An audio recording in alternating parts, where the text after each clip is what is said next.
AP అధినేత నారా చంద్రబాబు నాయుడు తన సతీమణి భువనేశ్వరి కోసం చీరలు కొన్నారు. చేనేత దినోత్సవంలో పాల్గొన్న ఆయన అక్కడి ఏర్పాటు చేసిన స్టాల్స్ వద్ద స్వయంగా 2 చీరలు కొనుగోలు చేశారు. చీరల ప్రత్యేకత గురించి అడిగి తెలుసుకుని మరీ ఈ చీరలను తీసుకున్నారు. వెంకటగిరి చీర, ఉప్పాడ జాందాని చీరలను సీఎం తీసుకున్నారు. కాగా వివిధ ప్రాంతాల నుంచి వచ్చి తమ ఉత్పత్తులతో స్టాల్స్ ఏర్పాటు చేసిన నేతన్నలతో ముఖ్యమంత్రి చంద్రబాబు స్వయంగా మాట్లాడారు. వారి సాధక బాధకాలను అడిగి తెలుసుకున్నారు. స్టాళ్లలో ఉత్పత్తులను పరిశీలించారు. ఉత్పత్తుల గురించి వివరాలు తెలుసుకున్నారు.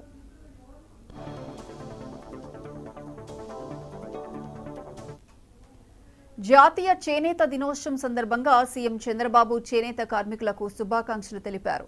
విజయవాడలోని స్టెల్లా ఆడిటోరియంలో చేనేత ఎగ్జిబిషన్ను ఆయన ప్రారంభించారు. రాష్ట్ర వ్యాప్తంగా చేనేత కార్మికులు నేసిన చీరలను ఎగ్జిబిషన్ సెంటర్లో ప్రదర్శించనున్నారు. స్టాల్ ప్రారంభించిన అనంతరం ప్రతి స్టాల్ వద్దకు వెళ్లి చేనేత దుస్తులను చంద్రబాబు స్వయంగా పరిశీలించారు.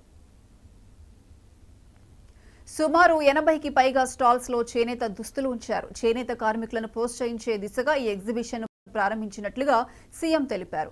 కార్యక్రమానికి ఎమ్మెల్యే బొండా ఉమా, పెనమలూరు ఎమ్మెల్యే బోడే ప్రసాద్, విజయవాడ తూర్పు నియోజకవర్గం MLA Gadde Rammohan Rao, MLC Panchumarthi Anuradha, handloom principal secretary Sunitha, NTR జిల్లా కలెక్టర్ గుమ్మళ్ల సృజన, పురపాలక కమిషనర్ ధ్యానచంద్ర తదితరులు పాల్గొన్నారు. 2014 నుంచి 250 కోట్ల రూపాయలు బడ్జెట్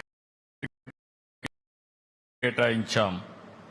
90,795 మంది కుటుంబాలకి 100 యూనిట్ల కరెంటు ఉచితంగా ఇచ్చాం.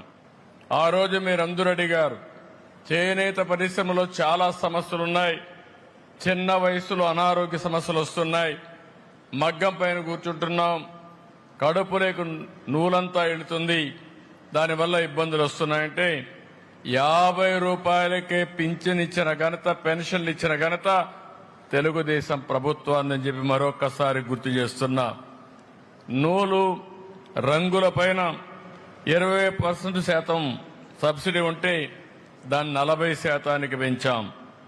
మరమగ్గాలకు 50% రాయితీ కోసం 80 కోట్ల రూపాయలు ఖర్చు పెట్టాం. 1,11,00,000 మంది చేనేత కార్మికులకి 2,000 రూపాయలు పింఛన్ ఇచ్చాం. ఆప్కో ద్వారా చేనేత వస్త్రాలు కొనుగోలు చేశాం. అంతర్జాతీయ మార్కెట్ క్రియేట్ చేశాం. ఎక్కడికక్కడ దీన్ని ముందుకు తీసుకుపోయే పరిస్థితికి వచ్చాం. ఆదరణ 2లో 60,000 మంది పనిముట్లు, 70,000 మగ్గాలకి మోటార్లు కూడా ఇప్పించాం. ఇంకొక పక్కన 70,000 మంది చేనేత కార్మికులకి మోటరైజ్ జకార్డ్ లిఫ్టింగ్ మెకానిజం సదుపాయాలు కల్పించాం. 55,500 మంది చేనేత కార్మికులకి 26.62 కోట్ల రూపాయలు రుణం ఇచ్చాం. ప్రతి ఏటా ఏపీలో